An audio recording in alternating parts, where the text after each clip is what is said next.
क्या करें? जो प्रोफेसर ने कॉपी चेक करा वो देखते ही आपकी कॉपी का मुरीद हो जाए। प्रेजेंटेशन इज एवरीथिंग, वही सबसे इम्पोर्टेंट है। इससे आपका फर्स्ट इंप्रेशन जाता है। जो अपने फॉर्मूला जो जाते हैं उनको लिख लेते हैं शॉर्ट नोट। सेम मैंने हिंदी में किया था, मैंने उनको लिख लिया था एक पेज पे और उनको बार बार याद करता था, क्योंकि सर ये चीज ऐसी है जो आपको बार बार मेमोराइज ही करनी पड़ती है। हाईएस्ट मार्क्स आए कैसे, सब क्या करता था? लिखने का पैरामीटर क्या है? कहा, सर एक पेन पर डे। का पैटर्न ये देखा गया है कि जो टॉपिक स्पेसिफाई किए हुए हैं ना, उनके अंदर से आते हैं। लेकिन अगर कोई टॉपिक ऐसा है जो वर्तमान की किसी चीज से रिलेट हो रहा है और चाहे आपसे पूछा ना जाए, तो आप खुद उसमें डाल सकते हैं। ये आपके लिए बेनिफिशियल रहेगा। कोई स्टूडेंट लिख नहीं पाता तो क्या इस सब्जेक्ट में वो रटकर चीज को याद रख कर ला सकता है? जो प्रैक्टिस है वो प्रैक्टिस ही आपके एग्जाम में काम। आप उनको पढ़ोगे, सिर्फ पढ़ के आप एग्जाम दोगे तो आप सक्सेस नहीं पा सकते। जब टेक्निकल का बच्चा एग्जाम लिखता है या तैयारी करता है तो उस इन बातों का ध्यान रखना चाहिए। मैं 30 मिनट जो है हमेशा किसी एग्जाम का ये मानता था कि ऐसे सब्जेक्ट सेलेक्ट करूँ में मेरा कॉन्फिडेंस रहे। इंजीनियरिंग जो स्टूडेंट्स हैं उनको इंग्लिश में लिखने की आदत होती है और इंग्लिश में कर्सिव लैंग्वेज में अपन वर्ड्स पर मिनट बहुत ज़्यादा लिख पाते हैं, लेकिन हिंदी में टाइम मैनेजमेंट का बड़ा इशू रहता है सर। तो मैं सलाह देना चाहूँगा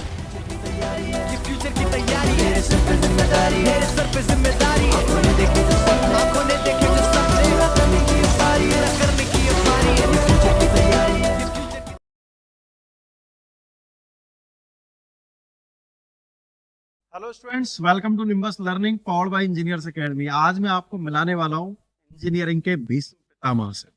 और भीष्म पितामह एक साथ कई सारे लोगों से, जिन्होंने 2015 से लेकर 2018 तक के डिफरेंट टाइप में डिफरेंट ईयर्स में इंजीनियरिंग करी। और अभी सभी लोग जो यहाँ बैठे हैं वो एज ए असिस्टेंट इंजीनियर हैं आरपीएससी 2018 के। अलग अलग जगह पर पोस्टेड है, पीडब्ल्यूडी में है, पीएचडी में है और डेपुटेशन में भी कुछ लोग लगे हुए हैं। और इनका लाइफ का एक्सपीरियंस इतना वास्ट है कि हर स्टूडेंट की समस्या ये कैंडिडेट्स ये सॉल्व कर सकते हैं। आपके मन में भी जितने सवाल होंगे, चाहे आपकी प्रिपरेशन को लेकर हो, चाहे मोटिवेशन को लेकर हो, घर परिवार की समस्या हो, private job versus government job की समस्या हो, या फिर हम जैन बने हुए हैं कैसे तैयारी करें, या फिर किसी जॉब को छोड़ के दूसरी जॉब में आए, या फिर एमटेक करते हुए तैयारी कैसे करें, या फिर किसी दूसरे डिपार्टमेंट से इस डिपार्टमेंट में कैसे आए। यही नहीं, चलते चलते कई बार लाइफ में डिमोटिवेशन भी आता है, कई बार घर परिवार की समस्याएं भी आती है, पड़ोसी भी परेशान करने लगते हैं उन सबसे। आज हम डिस्कशन में इसमें यही सारी चर्चा करेंगे कि आपके मन में जितने भी सवाल हैं, हम वो सारे सवाल हमारे गेस्ट के साथ में पूछेंगे। उनके अपने लाइफ के एक्सपीरियंस, टेस्ट सीरीज की क्या इंपॉर्टेंस है, हिंदी के पेपर को कैसे अटेम्प्ट करें, सोशल एस्पेक्ट का भूत नजर आ रहा है उसको कैसे हम सॉल्व करें, इंटरव्यू में कैसे अपीयर हो। आज इस कैजुअल चर्चा में हम एस्टीम गेस्ट से सारे क्वेश्चन पूछेंगे और आपके मन के सारे सवालों को सॉल्व करने की कोशिश करेंगे, ताकि जितने भी बच्चे जो इस वीडियो को देखें, जब वो आरपीएससी का एग्जाम दें तो वो भी हिंदी में, सोशल एस्पेक्ट में, टेक्निकल में मैक्सिमम मार्क्स लेके आए और अपनी उस सफलता की बाउंड्री को टच कर सकें। तो आज हमारे साथ में जितने भी गेस्ट अवेलेबल हैं सभी ने 2015 से 2018 के बीच में इंजीनियरिंग करी है। ना केवल आरपीएससी का एग्जाम निकाला है, और भी स्टेट के असिस्टेंट इंजीनियर के एग्जाम निकाले हैं, और भी कई सारे जूनियर इंजीनियर के एग्जाम, लाइक आरआरबी का एग्जाम 2019 वाला रहा हो, या एसएससी का एग्जाम रहा हो, या फिर स्टेट के कोई एग्जाम रहे हो जिनमें राजस्थान के आरएसएस के एग्जाम है, या गुजरात के कोई एग्जाम है, यूपी के कोई एग्जाम है। कई बार इन सभी कैंडिडेट्स ने भी डिफरेंट टाइप के पीएससीज के इंटरव्यू भी दिए हैं, क्योंकि सफलता सबको नजर आती है, लेकिन बैकग्राउंड की स्टोरी जिसमें मल्टीपल टाइम हम लोग फेल होते हैं वो किसी को नजर नहीं आता। आप में से भी बहुत सारे स्टूडेंट ऐसे होंगे जो मल्टीपल टाइम एग्जाम में फेल हुए होंगे, या फिर इंटरव्यू देने के बाद फाइनल सिलेक्शन नहीं हुआ होगा, वहां से भी डिमोटिवेशन आता है। उन सबके बारे में आज हम चर्चा करेंगे। The ultimate purpose of this casual discussion is only and only कि आपको आप एपिसोड को देखने के बाद में आपको मैक्सिमम मार्क्स आ सके। आपके 2 नंबर यदि बढ़ पाएंगे तो हमारा चर्चा का जो पर्पज है वो सॉल्व हो पाएगा। तो सर, आप सभी का स्वागत और एडवांस में धन्यवाद कि आपने अपनी बिजी लाइफ से, जॉब से आपने टाइम निकाला। और आप सभी लोग बहुत दूर से आए हैं सर। आप लोग जोधपुर से, बाड़मेर से, जैसलमेर से, छोटा रायसिंह से, नगर से। और बच्चों को यदि ये गाइडेंस मिल पाए तो इससे बढ़िया सर कुछ भी नहीं हो सकता, क्योंकि आपने उस सफलता को, जो आज के बच्चों का जो ड्रीम है, उस ड्रीम पर आप बैठे हैं। आपके ड्रीम कुछ और होंगे, लेकिन जो बच्चों का ड्रीम है आप वहां पर बैठे हैं, तो बच्चों को आप वाले जिस पोजीशन पर हैं यदि आप वहां पहुंचा पाए तो आपको और हमारा पर्पस सफल हो पाएगा। तो सभी लोग असिस्टेंट इंजीनियर हैं अभी डिफरेंट डिफरेंट डिपार्टमेंट में। तो मैं सर को, रवि सर को ओवर करता हूँ, रवि सर को हैंड ओवर करता हूँ। रवि सर के पास में कुछ बच्चों की, क्योंकि रवि सर क्लास भी लेते हैं, बच्चों के मन में कुछ सवाल भी हैं, तो सर 1-to-1 डिस्कशन करेंगे और उसके साथ में फिर हम बीच में चर्चा थैंक यू सर। सर मेरे पास पूरी लिस्ट है बच्चों की, जितने भी बच्चों के ऐसे डाउट्स हैं जो एन के एग्जाम से पहले क्लियर हो जाने चाहिए सर, पूरी लिस्ट के साथ तैयार हूँ। और 1 by 1 में बच्चों के बिहाफ पर सर सारी चीज़ें आप लोगों के सामने रखना चाहूँगा, और कोशिश होगी कि सर उनके जो भी पॉसिबल हो सकता है इस लिमिटेड टाइम में, इस वीडियो को देखने के बाद जितने भी नंबर इंक्रीज हो सकते हैं, जो भी बेटर वे हो सकता है एग्जाम को क्लियर करने का, वो चीज़ यहाँ से बच्चों को पता चल पाएगी। तो सर मेरा पहला क्वेश्चन है कि इस समय जो बच्चा है वो हिंदी और सोशल एस्पेक्ट के पेपर को लेकर ज़्यादा टेंशन में है as compare to technical paper. कि एक तो मेन डाउट बच्चों का ये है कि हिंदी में क्या स्पेलिंग मिस्टेक्स को भी चेक किया जाता है क्या? बहुत सारे बच्चों का ये जानना है कि अगर हिंदी में हम कुछ लिख कर आते हैं, अगर हमसे मात्राएं की गलती हो जाती है तो क्या उस चीज़ को भी कंसीडर किया जाता है क्या कॉपी चेक करते समय? तो आप में से अगर किसी के साथ ऐसा कुछ हुआ है तो बच्चों को इस चीज़ का एक प्रॉपर आंसर मिल पाए। और आप हिंदी सभी के बारे के में साथ- जो भी आप अपना एक्सपीरियंस, क्योंकि पिछली बार एक बड़ी कॉपी एक वायरल हुई थी, 34 नंबर जिस बच्चे के आए थे, 33.5 नंबर वाली कॉपी। मतलब वो कॉपी चेकर भी बड़े, मतलब कहना नहीं चाहिए, पत्थर दिल रहे होंगे जिन्होंने 34 नंबर दिए होंगे। बच्चे के सोशल एस्पेक्ट और टेक्निकल में इतने ज्यादा नंबर थे कि वो बच्चा टॉप 10 में होता यदि उसके हिंदी में 35 नंबर। लेकिन इससे सीखने को भी मिलता है कि एक एक नंबर की इंपॉर्टेंस क्या है। तो सर हिंदी का कोई ऐसा एक्सपीरियंस जो आप बताना चाहें, और बच्चों को किन बातों का ध्यान रखना? सबसे पहले तो सर हिंदी का पेपर मिनिमम जो कट ऑफ है, जैसे 35 मार्क्स लाने ही लाना है, तो अपन सोचते 35 मार्क्स जो है वो जस्ट इक्वलेंट टू RS का हिंदी पेपर वैसा चेकिंग। ये माइंडसेट क्लियर रखना है कि सर 12th तक जो हिंदी पढ़ी है उसकी कॉपी चेक और RS की है ना, जो एग्जाम की हिंदी की कॉपी चेक होगी, तो अपनी भी जो RPCIN की है हिंदी कॉपी, वो भी सर चेक RS के बराबर है। तो ये माइंडसेट पूरा क्लियर रखें सर कि प्रिपरेशन इसको भी उतना ही सीरियस रखें जो मेंस पेपर आपका जो टेक्निकल पेपर है उसके बराबर इसका इक्वलेंट रखें। और मेरी बात सर ये कि मैंने हिंदी की प्रिपरेशन जनरली, एक तो सर राइटिंग अच्छी नहीं है तो ग्रामेटिकल हिंदी व्याकरण को थोड़ी प्राथमिकता देते हुए आप वहाँ पे मार्क्स स्कोर करें। प्लस दूसरा जो निबंध, लेटर राइटिंग, ये ऐसे बंदे से जिससे RS का ऑलरेडी कहीं सिलेक्शन हो रखा हो बंदा, कि उसने ऑलरेडी वो कॉपी और ऑलरेडी उसने लिखा है, वो चीज़ थोड़ा माइंडसेट आपकी निबंध राइटिंग ये अच्छी skill हो जाएगी। उसमें कुछ आप दोहे या कुछ ऐसी चीज़ें गाते हैं तो वो चीज़ आपको निबंध में भी मार्क्स अच्छे मिल रहे। जैसे मेरे को मार्क्स मेरे लिए एक पर्यटन के लिए आया था, तो मैं जनरली न्यूज़ और उसमें पढ़ता था, तो मुझे ऐसा लगता है कि मैंने कम स्पेस में, क्योंकि वहाँ स्पेस फिक्स है, लाइनें फिक्स है, अब आप नाप तोल के लिखना ही लिखना है। तो सबसे पहले ये है कि आप स्टार्ट कहाँ से करें, फिर ब्रीफ कैसे रखें, फिर वापस कंक्लूजन कैसे रखें उसका। तो ये मैटर करता है सर कि हिंदी को रूपरेखा आप अपने माइंडसेट में रखें। तो मैंने इस तरह से प्रिपरेशन की है और जनरली डेली रूटीन में जो हिंदी व्याकरण है उसका रिवीजन करते रहें बार बार, क्योंकि ये मार्क्स डायरेक्ट है। अगर आपने सही लिखा तो आधा नंबर पूरा है, और बाकी लेटर राइटिंग और ये चीज़ें जो है ये मैटर करता है आप कितने मार्क्स लेके आए। बहुत और सर हिंदी में और आप क्या इनपुट देना चाहेंगे? मैं सर ये कहना चाहूँगा, जैसे सर ने पूछा कि ग्रामेटिकल मिस्टेक्स का, जैसे व्याकरण पोर्शन जो है उसमें तो ये चीज़ बिल्कुल भी नहीं चल सकती। जैसे खड़ी पाई, पूर्ण विराम, कुछ भी हलन, जो भी छोटी भी चीज़ है अगर वो नहीं लगी है तो वो कुछ भी मार्क नहीं मिलेगा। आधा नंबर का भी है तो आधा नंबर भी नहीं मिलेगा, सीधा 0 मिल जाएगा। बट आगे अपन जैसे कंपोजिशन या ऐसे में जाते हैं, निबंध में जाते हैं, तो उनमें क्या है कि अपने पास टाइम की कमी रहती है, तो अपन क्या है पेन बहुत स्पीड से चलता है, उसमें छोटी मोटी गलती हो जाती है और वो स्वाभाविक है कि किसी से भी हो सकती है।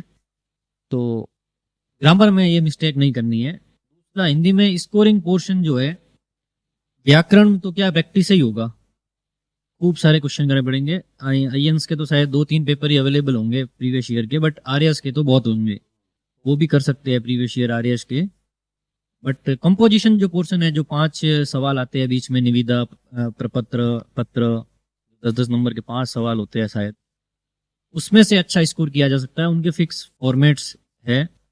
और निबंध को जनरली ये प्रैक्टिस है कि 20 में से 6 से 15 उसमें अपन कितना इंप्रूव कर पाते हैं।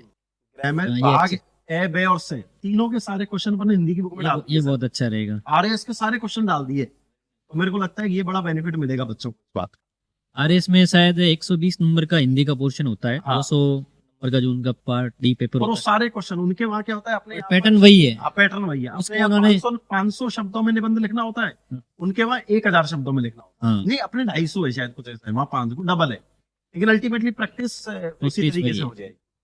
जो टेक्निकल के इतने सारे सब्जेक्ट है उसके बीच में टाइम निकालना है, हिंदी भी पढ़ना है और सोशल एस्पेक्ट पढ़ना है।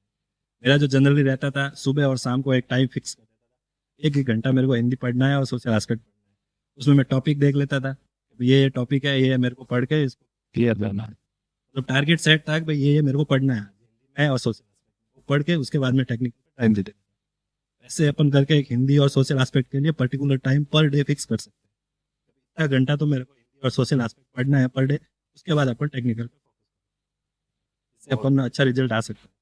सर, आपके मार्क्स याद है क्या? ज्यादा तो नहीं थे, 53 54 ऐसे। लेकिन आपका एक्सपीरियंस बड़ा वास्ट है, आपने और भी स्टेट्स के, आपको बता रहे थे मेरे को, पीएससी का आपने दिया इंटरव्यू है, दिया मैंने, एचपीसी हरियाणा का इंटरव्यू दिया, कर्नाटक और गुजरात गुजरात में तो तो clear आपने किया है मैंने। असिस्टेंट इंजीनियर आपने जॉब भी करी जॉब है। करिए 2 साल। तो मतलब आप क्या कहना चाहेंगे बच्चों को, क्या मिस्टेक?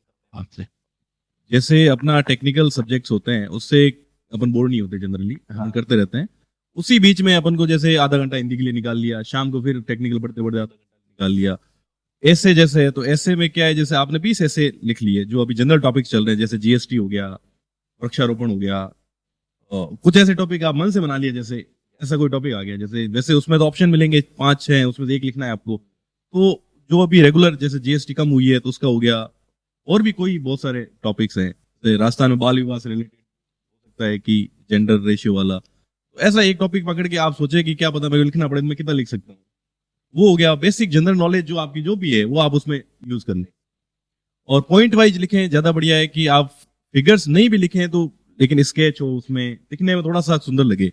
एकदम एक ही लाइन, अगली लाइन ऐसे स्टेंजा के हिसाब से, पैराग्राफ के हिसाब से, कि भाई एक पैराग्राफ में एक चीज, फिर अगले पैराग्राफ वापस, ताकि जो चेक करने वाला हो वो एक लाइन पढ़े, फिर उसका अच्छा ये तो इस पैराग्राफ से रिलेटेड है, उसके पास भी इतना टाइम नहीं होता कि आपको एक ही लाइन पढ़ेगा। बेसिक जो पैराग्राफ वाइज, स्टेंजा वाइज आप लिखें तो थोड़ा सा इम्प्रूव मिल सकता है। बाकी ग्रामर तो आपको रटनी ही पड़ेगी, उसका और कोई उपाय नहीं है, कि उसमें कोई लॉजिक भी नहीं है जो कि गलत फहमी रहती है कि 10वीं तक पढ़िए उससे काम चल जाएगा, वो गलत ही फहमी है। वो गलत फहमी है। आपको नई सिरे से जो नवीन हिंदी व्याकरण की बुक है, राघव प्रकाश की बुक है, उसमें नंबर ऑफ जो जैसे युग्म शब्द है, विलोम शब्द है, तो आपको आने चाहिए, बेसिक क्राइटेरिया है। और 35 नंबर तो आपको लाने भी हैं जैसे भी करके, और 35 से लेके 60 तक का खेल है। नहीं करवाने हैं। नहीं वो तो एक्स्ट्रा ऑर्डिनरी है, सर, मतलब हम तो हर बच्चे से कह रहे हैं रिकॉर्ड करना है। नहीं रिकॉर्ड तोड़ना चाहिए, बट मतलब एक जनरल अपन मान के चलें तो आपको उसमें कितना इंप्रूव करना है, तो वो है।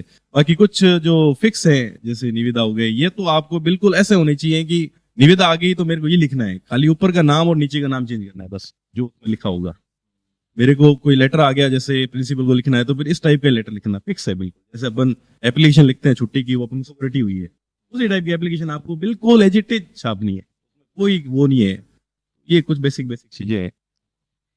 एक बात और है सर, ऐसा क्या करें, मतलब जो प्रोफेसर जो कॉपी चेक कर रहा है वो देखते ही आपकी कॉपी का मुरीद हो जाए, अरे यार क्या गजब लिखा है। लिखेंगे तो सभी लोग, वो देखते ही लगे यार क्या गजब लिखा है। मतलब पहले 4 पढ़े इंप्रेशन बन जाता है ना कई बार कि थॉट प्रोसेस क्या होगा, इतना मतलब उसको लगेगा यार क्या बढ़िया लिखा है बच्चे ने। जहां पर उसको निबंध में 10 देने थे 12 देने लगे, बढ़िया ही लिखा होगा। ठीक है, ऐसा क्या करें उस कॉपी में, बच्चे को उसके लिए क्या सजेस्ट करेंगे सर? बेसिकली क्या है कि आपकी जो प्रेजेंटेशन है ना वो बहुत इंपॉर्टेंट है। आप क्या लिख रहे हैं इससे ज्यादा अच्छा है उसको प्रेजेंट कैसे कर रहे हैं। जैसे उनके 78 नंबर उन्होंने बताया कि निबंध हर कोई लिखता है, ठीक है, बट उन्होंने बीच में दोहे डाले अपनी बात कहने का कुछ, जैसे कन्हैयालाल सेठिया का नाम लिया उन्होंने, बहुत बड़े कवि हैं, उनके कुछ दोहे डाल दिए। तो वो जो कॉपी चेक करने वाला बंदा है उसको लगता है कि इसने रिसर्च करी है, इसने पढ़ा है, इसने इस चीज को किसी पर्टिकुलर टॉपिक से रिलेट किया है, वो उसकी मेहनत है, वो जरूरी है। उसका जो प्रेजेंटेशन है, जो डेटा वो प्रेजेंट कर रहा है, जो थ्योरी वो प्रेजेंट कर रहा है, उसका प्रेजेंटेशन ही सबसे इंपॉर्टेंट है। इंप्रेशन वही छोड़ता है। आपने एक दोहा लिख के उसको सही लिख दिया, हो सकता है आगे वो पूरा पढ़ भी नहीं पाए, और किसी के पास टाइम नहीं है कि आपका 2 पेज का पूरा निबंध पढ़े, किसी के पास समय नहीं है। कुछ स्केच बना दिया या कुछ दोहा लिख दिया या कुछ अलग से फैक्ट्स जो आपके दिमाग में है। बेसिकली प्रेजेंटेशन इज एवरीथिंग, वही सबसे इंपॉर्टेंट है। इसी से आपका फर्स्ट इंप्रेशन जाता है क्या है, क्यों है। दूसरा, मात्रा, जो ग्रामेटिकल एरर्स हैं, जो सिली मिस्टेक्स होती है, जो हिंदी का टीचर आपकी कॉपी चेक कर रहा है उसको वो बहुत इरिटेटिंग चीज लगती है कि मतलब ये क्या है, मतलब ये थोड़ी एक्सपेक्ट कर सकते हैं मैंने किसी ऑफिसर से कि वो ऐसी गलती करता है। वो दोनों चीजें मेरे हिसाब से मोस्ट इंपॉर्टेंट है, उसका प्रेजेंटेशन और उसकी जो ग्रामेटिक्स है वो थोड़ी सी सही रहे। लेकिन जब वो टीचर कॉपी चेक करेंगे तो सबसे पहले तो उसके सामने वो 2-2 नंबर वाले क्वेश्चन, 1.5 नंबर वाले आएंगे, है ना। निबंध तो बहुत बाद में आएगा। तो शुरू में ही कुछ ऐसा जो ढल जाए, वो सांचे में ढल जाए कि हाँ यार क्या कॉपी आई है, आज का दिन बन गया। क्या करें सर ऐसा, मतलब बच्चों को, ताकि हर बच्चा ऐसा लिख के आए। अभी आपसे पॉडकास्ट में भी बात हो रही थी इसी मैटर पर। तो सबसे पहले अपन जो सामने से बंदा आ रहा होता है उसका चाल डाल, हाव भाव, चेहरा मोहरा देख के, और हम दिमाग में उसका कुछ परसेप्शन बनाते हैं कि यार ये बंदा इस तरीके का। उसके बाद में जो बात करता है उसका जो व्यक्तित्व है वो निकल के हमारे सामने आता है। तो मुझे तो ये लगता है सर, हम शुरुआत जब करते हैं ग्रामर से तो हमारा इंप्रेशन वहीं पे, first impression is last impression, वहीं से स्टार्ट होना चाहिए। तो मुझे लगता है कि सर जो 0 और 1 वाला खेल है ना, शुरू का 30 नंबर है उसमें चलता है। उसमें आप जितना बेटर करोगे ना, आप उसमें अगर 25 मार्क्स लेके आते हो तो पीछे वो आपकी छोटी मोटी मिस्टेक्स भी होंगी, वो समझता है इतना कि ठीक है, अगर हो गया कहीं पर कोई चीज इधर उधर हो जाती है तो चल जाता है। इधर आपका 0-1 ही चलेगा, चाहे वो हिंदी मीडियम से है या फिर इंग्लिश मीडियम से। अगर आप उत्तम में क्या लगा रहे हो, अगर एक छोटा सा आपने वो छोड़ दिया तो उत्तम खराब हो जाएगा, उत्तम हो जाएगा। तो ये तो सबको ही ध्यान रखना है सर, इसमें कोई बड़ी बात नहीं है। उत्तम और उत्तम में तो सर दिखता है, वो चाहे इंग्लिश मीडियम से बंदा आए चाहे हिंदी मीडियम से आए, उसको तो गलत ही मानेगा सर। 0-1 है 30 नंबर में। तो मैं तो सर इसको हिंदी को ए व स की बजाय 2 पार्ट में डिवाइड करके देखता था। पहला 30 मार्क का सेगमेंट होता है ए पार्ट, बे पार्ट होता है 50 मार्क्स का, और 20 मार्क का होता है सर निबंध जो है। इस तरीके से 100 मार्क्स में इसका डिवाइडेशन होता है। मैं इसको 2 पार्ट में ही देखता था, प्रिपरेशन करता था। 30 नंबर जो ग्रामर का है और 20 नंबर जो निबंध का है। मैं सोचता था कि इसमें ज्यादातर चीजें ऐसी हैं जो आप मैनेज करोगे, बाकी तो फॉर्मेट फिक्स है सार की सार। हिंदी मीडियम और इंग्लिश मीडियम वाला सर इश्यू जब आप सेमिनार कर रहे थे स्टूडेंट साथ में, तब भी आया था। हिंदी वाला बंदा अपने आप को इसमें बड़ा समझता है कि भाई मैं ये कर लूंगा, और इंग्लिश मीडियम वाला अगर मैंने कभी किया नहीं, दोनों के साथ में ये स्थिति होती है। तो इंग्लिश मीडियम वाला जो बंदा है वो ये बात समझे कि हिंदी मीडियम वाला है, इसने भी 10th तक ही ग्रामर पढ़ी है। 11th और 12th में किसी ने भी ग्रामर नहीं पढ़ी होती है। जो नया सिलेबस है उसमें किसी ने भी 11th-12th में ग्रामर जैसा कोई सब्जेक्ट हाथ में नहीं लिया है किसी बंदे ने। जो नया सिलेबस चेंज हुआ था हमारे टाइम पे, उसमें कुछ भी नहीं था। तो सबका वही है, इंग्लिश मीडियम वाला भी वही पढ़ के आया है और हिंदी मीडियम वाला वो भी 10 तक ही पढ़ के आया है। बस फर्क इतना है कि हिंदी मीडियम वाला उसके लगातार टच में है और इंग्लिश मीडियम वाला उसको छोड़ चुका है काफी समय पहले। तो 30 नंबर में से जो जिसको सिर्फ ये है कि यार मेरा पास ये निकल जाए, टेक्निकल में तो मैं 180 ले जाऊंगा, फोड़ दूंगा उधर, तो उसके लिए एक स्ट्रेटजी है सर। और जो बंदा ये चाहता है कि मुझे स्कोर अच्छा करना है, बेटर करना है, इसमें भी मुझे 80 लेके आने और तब जाके मैं टेक्निकल में भी देखूंगा, उसके लिए सर अलग स्ट्रेटजी है। सर मैंने तो इस तरीके से अपने आप को प्रिपेयर किया था, ग्रूम किया था कि पहले 30 मार्क्स में मुझे उसको चेहरा मोहरा दिखा देना है मेरा अच्छा। राइटिंग मेरी ठीक ठाक थी, इतनी अच्छी तो नहीं थी लेकिन ठीक थी, तो उसको दिखता था। काटा पीटी में करना नहीं चाहता था कुछ भी। एक बार सोच लो और 30 नंबर में आप सही लिखो, जो आपको लिखना है उसको काट के दोबारा मत लिखो। सर उसमें हिंदी मीडियम है या इंग्लिश मीडियम है, अनुलोम विलोम शब्द हो गए सर, उसमें सबको ही पढ़ना पड़ेगा। आप कितना भी कुछ भी कर ले, हिंदी मीडियम वाले को बहुत सारी चीजें नहीं आएंगी, सेम प्रिपरेशन हिंदी वाले को करनी पड़ेगी, सेम इंग्लिश वाले को करनी पड़ेगी। कुछ जो अपने फॉर्मूला जो होते हैं भूल जाते हैं, उनको लिख लेते हैं शॉर्ट नोट्स में। सेम मैंने हिंदी में किया था, मैंने उनको लिख लिया था एक पेज पे और उनको बार बार याद करता था, क्योंकि सर ये चीज ऐसी है जो आपको बार बार मेमोराइज ही करनी पड़ेगी, तभी जाके आप इसमें आउटपुट निकाल पाएंगे जो एग्जाम पे। बार बार आप एग्जाम देते हैं, टेस्ट सीरीज देते हैं, तो आपकी नजर उस चीज पे चली जाती है कि मैं ऐसे ऐसे ऐसे ऐसे इसको लिख सकता हूँ, इसको यहाँ मैनेज कर सकता हूँ, उसको यहाँ कर सकता हूँ। 50 के बाद मुझे लगता है सब लोग जानते हैं कि नहीं जाएगा। जैसा अभी सर ने बताया कि जो गद्यांश वो होता है, निबंध होता है, उसमें हमें पता होता है कि 10-15 ये ज्वलंत मुद्दे इन पर हम काम कर सकते हैं। थार हो गया, थार में बारिश ज्यादा हो रही है, अभी ये चल रहा है, आतंकवाद हो रहा है पाकिस्तान के साथ, जैसे ये चल रहा है, अभी ट्रेड वॉर चल रहा है। इन सब को लेके अपन थोड़ा सा अवेयर रहें और 10-15 चीजों को अपने दिमाग में रखें कि मैं इन पे लिख दूंगा।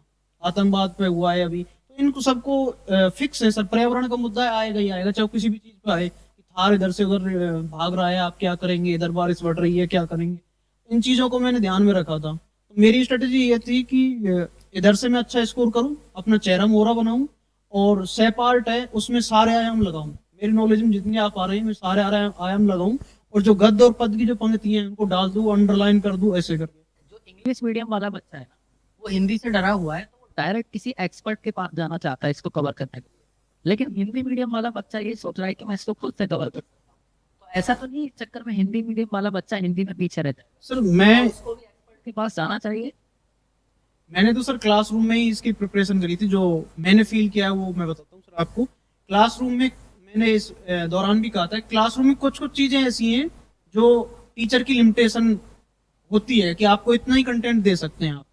पर्यायवाची चीजें सर अनलिमिटेड है, आप कितना पढ़ा सकते हैं क्लासरूम में, कुछ फिक्स हैं। तो आप एक बुक की हेल्प ले लीजिए, और कुछ शब्द कुछ ऐसी चीजें हैं जो फिक्स हैं, उनके वो फॉर्मूले सेट हैं, वो आपको बता देंगे। तो आप उससे मेहनत करेंगे तो आपको बहुत कम समय में और बहुत सारा एक जगह पे कंटेंट मिल जाएगा।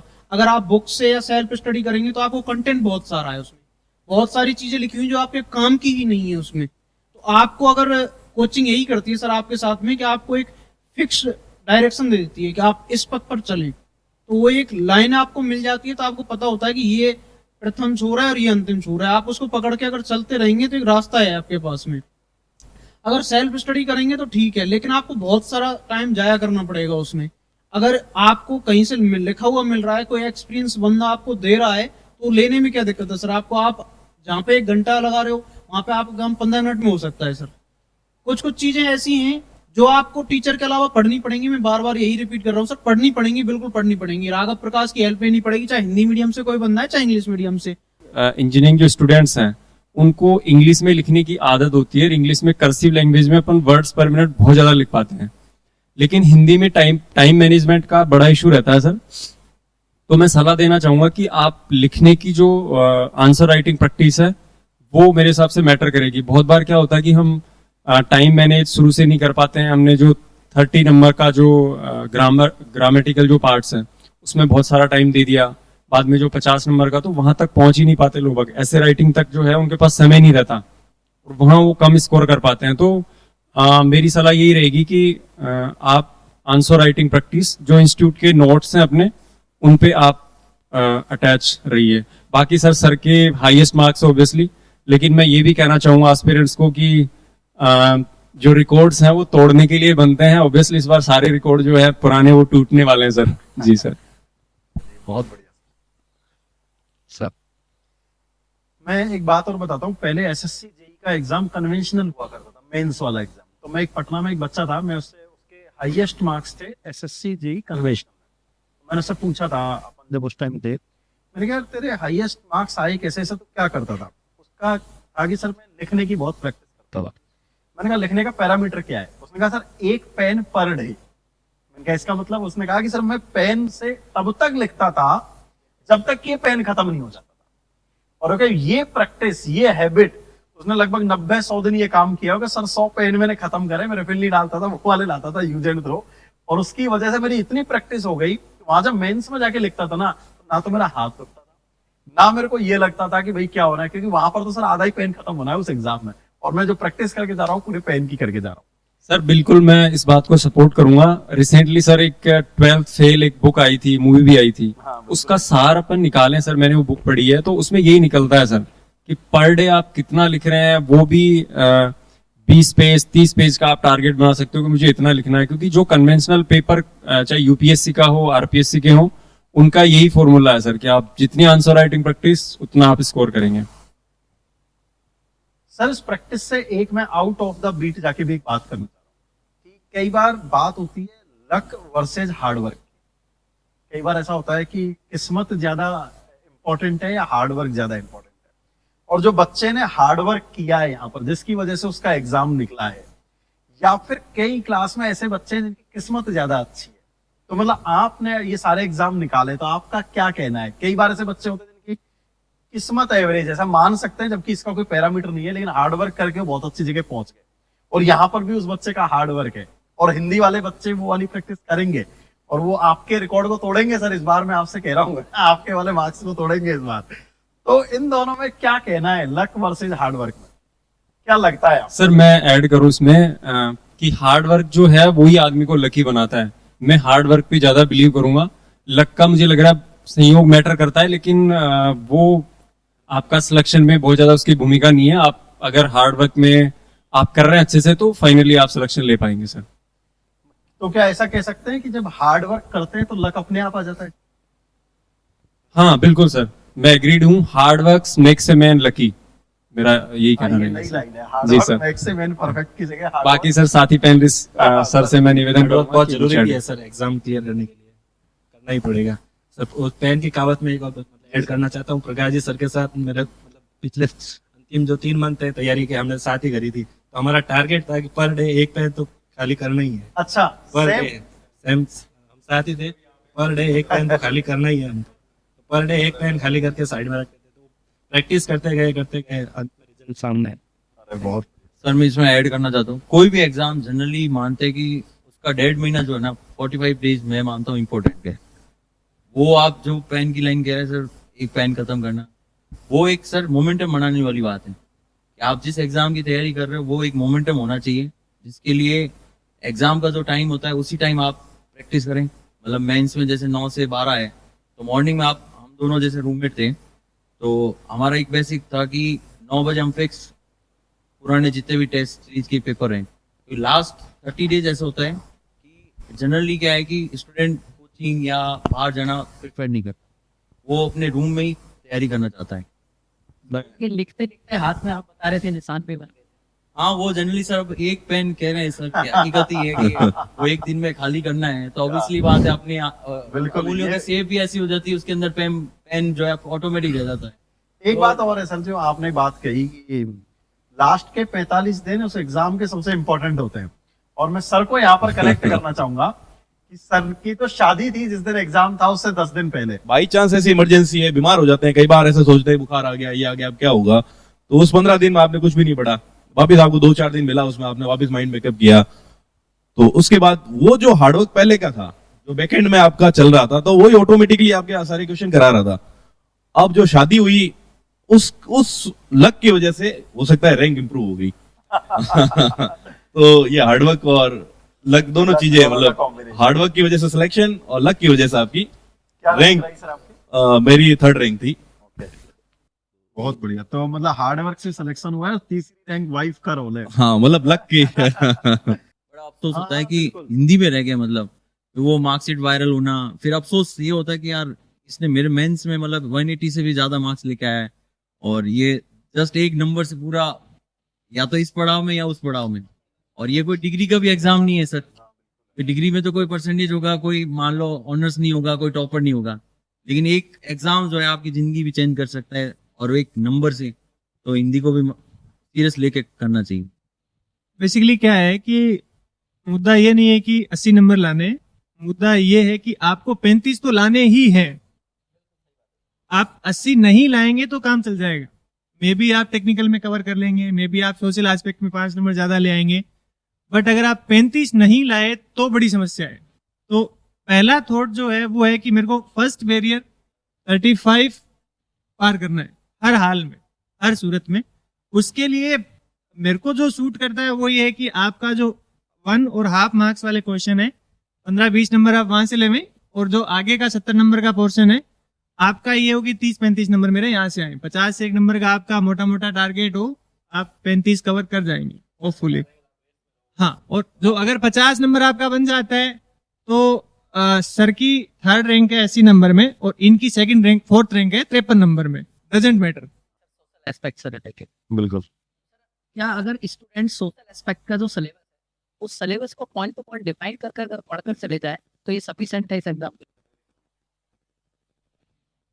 आई थिंक सोशल एस्पेक्ट में प्रोबेबली 15 से 20 टॉपिक्स होंगे, ठीक है। और सारे ही टॉपिक ऐसा नहीं है कि आपको कहीं एक जगह मिल जाएंगे, ऐसा नहीं है कि आपको एक जगह मिल जाएगा सारा। हाँ ठीक है, किसी आप अपन एक बुक बनाते हैं, यूजुअली बुक बन जाती है, आप एक बुक पढ़ लीजिए, बाकी आप हर एक टॉपिक को चलते घूमते फिरते रील देखने की जगह भी एक 5 मिनट आप पढ़ लेंगे तो आपके माइंड में रहेगी। सोशल एस्पेक्ट बहुत डिफिकल्ट सब्जेक्ट नहीं है और बहुत इजी सब्जेक्ट भी नहीं है, मैं ये भी नहीं कहूंगा, बट रादर देन ये है कि वो आपकी बेसिक जो समझ है ना सोसाइटी की, इंजीनियरिंग एस्पेक्ट में कि क्या चल रहा है, नया क्या हो रहा है, कैसे इंप्रूवमेंट्स हो रहे हैं। जैसे लास्ट टाइम हमारे कुछ टॉपिक थे, पीपीपी था या डीएफसीसीएल था, ये सब टॉपिक्स क्या है, डीएफसीसीएल सबको पता है चल रहा है, कॉरिडोर बन रहा है, फ्रेट कॉरिडोर बन रहे हैं, पीपीपी पार्टनरशिप में काम आजकल नई स्कीम्स के साथ हो रहे हैं। तो वो ऐसा नहीं है कि आपको सब एक साथ मिल जाएगा, कुछ लिमिटेड चीजें आपको लिमिटेड जगह से मिलेगी। और आज आपके पास अपने पास इतने रिसोर्सेज हैं, चलते चलते आपने एक बार भी गूगल कर लिया, आप 5 लाइन भी पढ़ोगे तो आपको ध्यान में रहेगी। और ऐसा ही पेपर में आता है, ऐसा आप स्पेसिफिक कुछ बहुत ज्यादा उसमें कह भी नहीं सकते क्या आएगा, बहुत वास्ट भी है और बहुत छोटा भी है, दोनों ही चीजें। तो आई थिंक चलते फिरते घूमते पढ़ने वाला सब्जेक्ट है, आप अपना माइंड ओपन रखें, जो भी आपको इन्फॉर्मेशन मिल रही है उसको गेन करने की कोशिश करें, that's the thing. Short notes type में जो अपन पहले जो अपने प्रैक्टिस करी है, मैंने जैसे मेरा बताऊं तो मैंने क्या दिसंबर 2018 में प्री हुआ था और दिसंबर 2019 में हमारा मेंस हुआ, तो 12 महीने में। तो दिसंबर 2018 के बाद नया साल लगता है, तो उस पे एक डायरी मिल गई थी मेरे को कहीं गिफ्ट। उस डायरी में मैं पढ़ता गया, 8-10 महीने तक पढ़ा उसको, सिलेबस का ही टॉपिक। कहीं कुछ टॉपिक होते हैं, कोई बुक्स भी होती है मार्केट में, उनसे मेरे को नहीं आया वो मतलब समझ में, यूट्यूब से पढ़ लिया या जैसे भी हो, उसके शॉर्ट नोट्स जरूर बनाए। और मेरे को वो एंड मोमेंट तक मैं वो डायरी है, वो एग्जाम से 1 घंटे पहले तक भी उसको पढ़ता रहा और मुझे वो डायरी याद थी। उस दौरान कोइंसिडेंटली मुझे एक कॉलेज सीनियर मिले जो सिविल सर्विस की भी तैयारी कर रहे थे और वो अभी सिविल सर्वेंट है। उन्होंने भी वो देखा और उन्होंने कहा कि आपके बहुत अच्छे शॉर्ट नोट्स है। उन्होंने भी वो पेपर दिया था और उन्होंने कहा कि आपकी बहुत अच्छी, इसमें आप बहुत अच्छे मार्क्स करेंगे। तो शायद मेरे 73 मार्क्स इसमें आए थे। बहुत सर- बढ़िया यार, 73 तो बहुत ही अच्छा है। वो शॉर्ट बच्चों को प्रोवाइड सर आपके पास है वो डायरी और शॉर्ट नोट्स? देखना पड़ेगा सर अभी। हमारे बच्चों नए को मिल नए जाएगी काम तो पे लगा रहे हो आप। जो पुरानी फाइलें खगालो, टाट में से निकालो। तो सर दीमक भी अभी हो सकता है लग गई हो में सर। जैसे बट फिर भी एक रेफरेंस पॉइंट मिलता है, बच्चों को थोड़ा कॉन्फिडेंस बिल्डअप होता है कि हाँ यार ऐसे शॉर्ट नोट से मेरे भी 70-75 नंबर आ सकते हैं। वर्ल्ड ट्रेड के बारे में वो पढ़ते ही ऑटोमेटिकली कि अच्छा इसकी एस्टेब्लिशमेंट इस टाइम हुआ था, इसका ये है, इसका ये है, ऐसे इस टाइप से। सर अगर सोशल एस्पेक्ट्स में प्रोजेक्ट से रिलेटेड क्वेश्चन पूछे जाते हैं तो ऐसे प्रोजेक्ट हो सकते हैं जो आप लोगों के माइंड में और बच्चों को किताबों में ना हो। और आपके जैसे- department से related हो उस पर। जैसे सबसे बड़ा ERCP अभी जो चल रहा है, राम वाला। सर वो अगर सोशल एस्पेक्ट का पैटर्न ये देखा गया है कि जो टॉपिक स्पेसिफाई किए हुए हैं ना उनके अंदर से आते हैं, लेकिन अगर कोई टॉपिक ऐसा है जो वर्तमान की किसी चीज से रिलेट हो रहा है और चाहे आपसे पूछा ना जाए तो आप खुद उसमें डाल सकते हैं, ये आपके लिए बेनिफिशियल रहेगा। सर मैंने ये ऑब्जर्व किया था इसमें। जनरली अभी तो क्या 2 ही पेपर हुए हैं इसके, तो ज्यादा आइडिया तो नहीं लगा है। उस पहले वाले पेपर से दूसरे वाले पेपर के लिए बुक बनी, लेकिन लकीली दूसरे वाले पेपर में वही टॉपिक में से आ गए सारे, इसलिए सबने स्कोर भी किया। इस बार हो सकता है कोई नया जुड़ जाए, बट इसमें कोई एकदम से ऐसा आ गया जो किसी को नहीं आ रहा तो किसी को नहीं आएगा। लेकिन बेसिक चीजें हैं जो, जैसे रोड नेटवर्क्स स्टेट में क्या है, स्टेट में वाटर की क्या क्या परियोजनाएं चल रही है, अभी जो ERCP वाला की वो रिवर्स को लिंक करने का प्रोजेक्ट्स है उसका क्या है, डैम्स की क्या पोजीशन, अभी जैसे डैम सारे भरे हुए हैं, बारिश ज्यादा हुई है तो उसकी क्या पोजीशंस हैं। और जैसे ये वेस्टर्न राजस्थान है, इसमें हमेशा आता है ये फॉरेस्ट के रिलेटेड की भाई उसमें फॉरेस्ट को कैसे बढ़ावा देवें, या फिर इसमें पानी के लिए अपन क्या कर सकते हैं इसमें वेस्टर्न राजस्थान में। ये कुछ कुछ बेसिक सी चीजें हैं जो आनी चाहिए। जैसे अभी पॉल्यूशन रिलेटेड है कि लैंड का पॉल्यूशन बहुत ज्यादा हो रहा है, सॉइल पॉल्यूशन बहुत ज्यादा हो रहा है, ये कुछ बेसिक चीजें हैं जो। सोशल एस्पेक्ट में अभी सर ने शॉर्ट नोट वाली स्ट्रेटेजी बताई थी, उस टाइम पे मैं भी एक IAS एस्पिरेंट का इंटरव्यू देख रहा था कि आपको कुछ समझ में नहीं आ रहा ना, सिलेबस का जो जो टॉपिक है उसके बारे में 4-4 लाइन आप पढ़ लो। तो ये स्ट्रेटजी सर जो शॉर्ट नोट वाली है वही स्ट्रेटजी है सर, यही हमने अपनाई थी कि अपने को कुछ नहीं आ रहा WTO के बारे में तो अपन खुद से पढ़ ले, 4 चीजें अपने को पता होना चाहिए, तो आप उसके बारे में रिसर्च भी करते, थोड़ा देखते भी हैं, किसी पेज पे जाके, किसी PDF में, किसी यूट्यूब पे आप जाके देखते हो। तो जो जो टॉपिक दिए हुए हैं उनके बारे में तो आपको थोड़ा थोड़ा थोड़ा सबका पता होना चाहिए। अगर आप छोड़ के भी जा रहे हैं तो उसके बारे में 4 लाइन आप पढ़ के जाइए। एक तो ये स्ट्रेटजी शॉर्ट नोट उसको बना भी लीजिए आप। एक जैसे क्लासरूम में कई बार टीचर्स पढ़ाते हैं तो उनके पास में ये प्रेशर होता है कि अपन सारा लिखा दें, इनको कुछ रह नहीं जाए। सोशल एस्पेक्ट में जनरली ये होता है कि कुछ आसपास का भी लिखा दें, रह नहीं जाए। तो जो टीचर्स लिखाते हैं उसमें आप देखिए कि मतलब ये चीजें मैं लिखूंगा तो बेहतर बेहतर रहेगा, मेरी मार्किंग ठीक होगी। और जब टीचर्स लिखा रहे हैं तो उसमें 5 से 6 लाइन बीच में पैराग्राफ की छोड़ दें और अपने जो खुद की समझ में आ रही है उसके बारे में वो आप लिख लें। यहीं पर एक बात और ऐड करूंगा, आप जब पढ़ते थे तो आपको सोशल एस्पेक्ट पढ़ाया था दीपक सिंघल सर ने, तो विजेंद्र सर ने, सुरेश सर ने। तो उन्होंने जो पढ़ाया था उसमें से और जो बुक में से कितना मैच हुआ था और एक्स्ट्रा मेहनत करने की कितनी जरूरत है? सर आप भी इस पर आपने पहले सर बताएं फिर मैं। सर मैं निवेदन करूं, साथी पैनलिस्ट ने बहुत अच्छी चीज़ें बता दी। सर के 73 मार्क्स हैं, काफ़ी अच्छे मार्क्स हैं। सर अपन गहराई से जब देखेंगे सोशल एस्पेक्ट को तो इकोनॉमिक्स और मैनेजमेंट के 2 भागों में बटी हुई है। बहुत सारे क्वेश्चंस जो हैं वो डायरेक्टली इकोनॉमिक्स से जुड़े हुए हैं, जीडीपी, जीएनपी, डब्ल्यूटीओ, जीएडबलटी और इस तरह की कुछ चीज़ें वो मैनेजमेंट से रिलेटेड जुड़ी हुई हैं, डीएफसीसीआईएल। तो इसमें यही रहेगा कि सर मार्केट में भी बहुत सारा हाइप बना के बहुत सारा कंटेंट हो रखा है। तो आप किसी अपने इंस्टीट्यूशन की, सर मैंने बुक देखी है लेटेस्ट एडिशन की, बहुत अच्छी बुक है, प्यारी बुक है। तो आप एक बुक ले लीजिए और एक टीचर, सर मैंने भी सिंगल सर की क्लासेस ली हैं सर, और मेरे भी 74 मार्क्स हैं सर, अच्छे मार्क्स हैं। तो वो सर कहीं ना कहीं अपने जो टीचर हैं उनके नोट्स और किसी एक बुक पे रहिए और खुद का आप उसमें ऐड करते रहिए, यूट्यूब से, कुछ गूगल से, कुछ चैट जीपीटी से, जो भी है तो वो आप रहिए। बहुत ज्यादा बुक्स, बहुत ज्यादा उस पर जाने की जरूरत नहीं है। और सर ने जैसे ऐड कर दिया सर कि आप टेबुलर फॉर्मेशंस जो है, एडवांटेज डिसएडवांटेज और डिफरेंसेज अगर आ रहे हैं तो उसको आप टेबल में बांट लो, फ्लो चार्ट्स और डायग्राम आप देखिए, अच्छा क्लियर प्रेजेंटेशन देंगे तो अच्छा स्कोर कर पाएंगे सर जी। इस बार हमने एक बात और ऐड करी है सर, दीपक सर तो पढ़ा ही रहे हैं, आपके बैच के मैकेनिकल में रैंक 1 थी सुरेश सर की, सुरेश चौधरी सर। जी सर।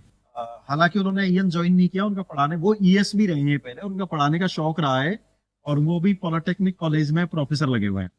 तो वो अभी सोशल एस्पेक्ट आधा पोर्शन दीपक सर पढ़ा रहे हैं और आधा वो पढ़ा रहे हैं। मेरे को लगता है कि एकदम और बेहतरीन बात। नहीं बिल्कुल सर, दीपक सर का तो पिछले लगभग 7-8 साल का अनुभव है। जब पढ़ा, मैंने उनकी सारी क्लासेस ली हैं तो मुझे लग रहा है उन्होंने कुछ नहीं छोड़ा था सर, और उनके नोट से बाहर कुछ आया भी नहीं। तो स्टूडेंट्स ये करें कि बहुत ज्यादा मल्टीपल सोर्सेस लेना भी, कई बार बहुत ज्यादा आदमी का टाइम एक सब्जेक्ट में चला जाएगा, बाकी चीजें मैनेज नहीं कर पाएगा। तो उस हिसाब से कम टाइम में अच्छा स्कोर अपन कर पाएंगे। मैं इसलिए कह रहा हूँ कि टेक्निकल सर अपने इतने सब्जेक्ट है कि वो करेंगे तो इतना टाइम मेरे हिसाब से नहीं मिलेगा। अपन इसमें रिसर्च करे जा रहे हैं, रिसर्च नहीं करनी है अपने को। आपके टाइम पर तो काफी टाइम मिला था, प्री पोस्टपोन्ड हुआ था और मेंस में भी 1 साल का टाइम मिला। फिर काफी लोगों की परिस्थिति अलग होती है, कोई किसी जॉब में होता है, कोई कहीं होता है, किसी को टाइम कम मिलता है। इसमें उस टाइम में इतनी सी एटलीस्ट तैयारी कर ले ताकि सेलेक्ट। इसमें सर 20 तय हो गया था। फिर दिसंबर में। इसमें सर एक ही है कंक्लूजन लास्ट, इस सब्जेक्ट में जो भी स्पेसिफिक मटेरियल है ना वो आप पास में रख लो और उसकी का रिवीजन डे बाई डे, उसी का रिवीजन करना। जैसे वैसे रिसर्च हो जाएगी इसमें। एक एक टॉपिक करोगे 10-20 पेज आ जाएंगे, फोटोकॉपी करके लेके आ जाएंगे कि मैं इसको भी पढ़ लूंगा उसको भी पढ़ लूंगा। जो एक 1 पेजर जो है वो बेस्ट सोल्यूशन है। 1 पेजर से आप 1.5 मार्क का मार्क्स है तो वो भी करें, 20 का है या 10 का है तो उसको भी लिख सकते हैं, लेकिन स्पेसिफिक करके उसका रिवीजन करें, खत्म। सर जो अतिरिक्त क्लास में वो भी क्लास के नोट्स है, गूगल है, कहीं से भी आप एक ऐसा पेज बना दो अच्छा सा कि भाई सफिशिएंट हो जाए, एग्जाम में वो लिखना है आ जाए। सर अगर कोई स्टूडेंट लिख नहीं पाता तो क्या इस सब्जेक्ट में वो प्रैक्टिस रटकर चीजों को याद रख के नंबर ला सकता है? रटना एक अलग मैटर हो गया। चीजें मतलब प्रैक्टिस करोगे, हाथ से लिखोगे 2-3 बार तो प्रैक्टिस आप एग्जाम सर रटना, उसको सिर्फ जो पॉइंट्स है ना वो तो रट सके, वो रट ले सिर्फ, उसको फिर उसके अंदर बनाना आना चाहिए। रट लो। आप जो हिंदी में जो 20 नंबर का निबंध आता है उसमें आप सर रटते तो नहीं है, अपने दिमाग से ही बनाते हैं। सेम सिचुएशन है सर यहाँ पे। आप हिंदी आप दिमाग में सोच लीजिए, आपको कुछ नहीं आ रहा तो उसका इंग्लिश बना के लिख दीजिए। थोड़ा बहुत गलत होगा, ग्रामेटिक मिस्टेक नहीं, कोई इशू नहीं। आप बच्चे ऐसे होते हैं सर जो बोलते हैं सर हम बनाकर नहीं लिख पाते। हिंदी में तो बना पाएंगे ना सर, हिंदी को इंग्लिश में उसमें जो समझ में आ रही है उतना लिख दीजिए। मुझे लगता है कि उससे भी काम चल जाएगा। सर पेपर फर्स्ट और सेकंड की काफी बातें हो चुकी हैं, जबकि इसमें 400 नंबर का रोल होता है टेक्निकल। हाँ, एक मेजर रोल इस पेपर में टेक्निकल का है और बच्चे भी इसके बारे में ज्यादा बात नहीं कर रहे हैं। वो भी हिंदी और सोशल एस्पेक्ट की ज्यादा बात कर रहे हैं और हमारे बीच काफी टाइम शायद हमको टेक्निकल के बारे में तभी मैं सर आपको यही कहा कि आप एक एक पेज बना दो, सफिशिएंट है, उसकी तैयारी करोगे। पॉइंट और है, अपन दिन भर टेक्निकल पढ़ते हैं, थक भी जाते हैं पढ़ पढ़ के, उसमें से जो बीच में टाइम बचता है सुबह शाम आधा आधा घंटा, वो भी आपके सफिशिएंट हो सकता है मेरे हिसाब से। एज ए रिफ्रेशर आप सोशल एस्पेक्ट और हिंदी को काम में लें जब दिन में थक गए। तो जब अपन टेक्निकल की बात कर रहे हैं तो आज अपन चर्चा टेक्निकल में स्पेसिफिकली सिविल की ना करें, इलेक्ट्रिकल और मैकेनिकल के बहुत सारे बच्चे हैं और उन लोगों को भी एग्जाम निकालना है और उनके लिए ज्यादा चैलेंज है, वैकेंसी भी कम है, मतलब मेरे को लगता है 1:10 का गैप है। तो जब टेक्निकल का बच्चा एग्जाम लिखता है या तैयारी करता है तो उसको किन बातों का ध्यान रखना चाहिए, कैसे उसको करना चाहिए, कितनी प्रैक्टिस उसको करनी चाहिए और कैसे क्वेश्चंस को अटेम्प्ट करना चाहिए और कितने कितने मार्क्स रहे, क्या मिस्टेक्स हमने करी है और क्या हम इम्प्रूव करें। कॉपियां तो सबकी लूंगा ही लूंगा मैं लास्ट में और बच्चों के साथ शेयर करूंगा वो तो। क्वेश्चन का आंसर बताने के साथ साथ ये भी बेटर होगा बच्चों को पता चले सबके पेपर फर्स्ट और टेक्निकल पेपर फर्स्ट और सेकंड में कितने कितने नंबर हाँ, मार्क्स भी और हिंदी और सोशल के भी मार्क्स साथ में रखें अपन, ताकि टोटल वापस से एक बार रिवीजन हो जाएगा। सर मैं ये कहना चाहूँगा कि जो जैसे सिविल इंजीनियरिंग का पेपर 1 है ना, उसके टॉपर तो ये है अच्छा, 180 पेपर के टॉपर हैं 182 मार्क। तो एक्सपेक्टेड तो मतलब वही है ना, जैसे आज हमने हिंदी का टॉपर डिक्लेयर कर दिए 183 मार्क्स है। 182.5 हाँ तो मेरे को लगता है कि सिविल इंजीनियरिंग पेपर 1 के टॉपर है। हाँ, तो पेपर 1 के बारे में तो सर आप ही बताएंगे आज सब कुछ। सर आप स्टार्ट। और सर आपके भी एक बार मार्क्स और सर, आपका क्या एक्सपीरियंस है इसको लेके। मेरे पेपर 1 में 158 थे, पेपर 2 में 138 थे। मैं मतलब ऊपर नहीं पहुंच पाया ज्यादा दोनों में, बट बैलेंसिंग रखा दोनों को। प्रॉब्लम ये होती है दूसरा पेपर में थ्योरेटिकल पोर्शन ज्यादा है, इन्वायरमेंट इंजीनियरिंग वगैरह ये सब, तो उसमें चॉइस भी नहीं थी। 5 में से 5 क्वेश्चन करने थे 20 वाले, उधर 6 में से 6 में से 5 करने थे, क्योंकि उससे पिछली बार की एग्जाम 2013 में से 5 करने थे उस टाइम। ये भी सरप्राइजिंग पैटर्न है, ये पैटर्न फिक्स नहीं है। अब इस बार क्या रहने वाला है वो भी नहीं पता। ये भी नहीं पता है, ये भी नहीं पता है कि 20 नंबर के क्वेश्चन 5 आए, 4 भी आ सकते हैं। वो 5 नंबर वाले क्वेश्चन बढ़ा ले वो 12 की 16 कर देवे। बात है, ये पता नहीं, तो आरपीएससी सरप्राइज देती है। आरएस वालों को भी इस बार दिया है शायद। तो हर एग्जाम का शायद जो सब्जेक्टिव पेपर है या ऑब्जेक्टिव, उनकी एक जनरल प्रैक्टिस ये है कि एक डिटेल्ड नोट्स होते हैं कोचिंग के, या कोई बुक्स होती है। बुक्स तो बहुत ज्यादा है इंजीनियरिंग में, इसलिए डिटेल नोट्स एग्जाम के लिए डिटेल नोट होते हैं, हैंड रिटन होते हैं, तो ज़्यादा अच्छे होते हैं। डिटेल नोट्स को कैंडिडेट पढ़ता है, उसको रिवीजन करता है, उसी बेस पे प्रीवियस ईयर क्वेश्चन सॉल्व करता है। फिर रिवीजन से ही वो टेस्ट सीरीज देता है। रिवीजन टेस्ट सीरीज ये जितना ज़्यादा होगा उतना ही उसके मार्क्स स्कोरिंग के लिए अच्छा रहेगा, बेनिफिशियल रहेगा। ये कॉमन स्ट्रेटजी तो यही है, चाहे कैसा भी एग्जाम हो, सिविल सर्विस हो चाहे पटवारी का एग्जाम हो। जो प्रैक्टिस है वो प्रैक्टिस ही आपके एग्जाम में काम।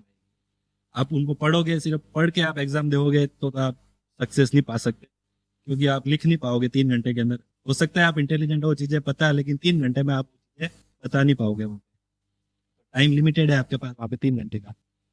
उन 3 घंटों में आपको जो भी करना है, उसके लिए जो आप प्रैक्टिस करोगे ना, जो एग्जाम से पहले, वो प्रैक्टिस ही आपके काम आएगी अल्टीमेट।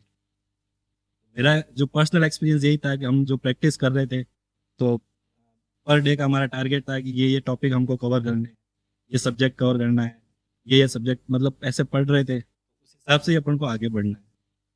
तो सोम, टॉस, आरसीसी, स्टील, इसमें टॉपिक है जो भी आपके जैसे सोम टॉस में डिफ्लेक्शन वगैरह, जो भी आपके जितने भी मेथड्स हैं निकालने के, उन सबकी आपको तैयारी करनी पड़ेगी। तो मेन जो पर्पज है प्रैक्टिस आपको 3 घंटों में डिलीवर करना है, तभी आप अच्छा रिजल्ट आ सकते हैं।